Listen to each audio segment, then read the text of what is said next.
అనే కంటే కూడా ఒక నిర్లిప్తత, ఆ పోనీరా ఏదో ఒకటి వేసేసుకుందాంలే అనేది. రెండవది, అప్పులు ఇచ్చేటటువంటి వ్యాపారస్తులు ఇచ్చే సరుకుల ప్రకారం కూడా పంటలు వేయటం అనేటటువంటి జరుగుతుంది.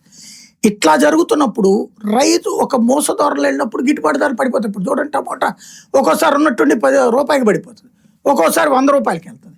100 రూపాయలు వచ్చినప్పుడు లబ్ధి పొందాడని చెప్పేసి రైతుని గొప్పగా సంపాదిస్తున్నాడు అందామా, 10 రూపాయలకు పడిపోయే రూపాయికి పడిపోయిన రోజు నష్టపోతున్నాడు అందామా.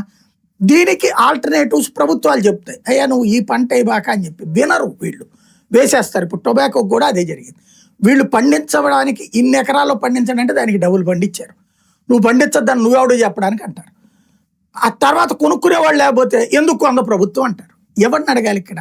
అంటే కంపెనీలు కొంటాయి కదా, నాస్తో పండిస్తారు వీళ్ళు కూడా. అవును, అప్పుడు నువ్వు ప్రభుత్వాన్ని అడగకూడదు కదా. అప్పుడు కంపెనీలు కొంటాయన్నప్పుడు దానికే జగన్మోహన్ రెడ్డి గారు నన్ను చెప్పినట్టున్నారు కదా సార్, వాళ్ళ హయాంలో ఇలా జరిగినప్పుడు వెంటనే మార్కెట్ రంగంలో దింపేవాళ్ళు. అప్పుడు కంపెనీల మధ్య పోటీ పెరిగి ఆ కొనుగోళ్లు అనేవి పెరిగేవి. ఇప్పుడు ప్రభుత్వం అలా చేయట్లేదు అనమాట. అదే మద్దతు ధర అనేది మార్కెట్ ద్వారా జగన్ టైంలో ఏంటి ఇప్పుడు కూడా కొంటున్నారు దానికి.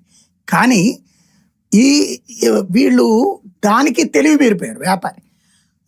ఇదేంటి ఈ మద్దతు ధర, నేను ఇందాక చెప్తుంది అదే, గిట్టుబాటు ధర కాకుండా మద్దతు ధర అంటే 100 రూపాయలు అవుతున్నప్పుడు 80 రూపాయలకో 90 రూపాయలకి వీళ్ళు కొంటే అవతలోడు 100కో 110కో కొనేటట్టు ఆ పరిస్థితి క్రియేట్ చేయడం.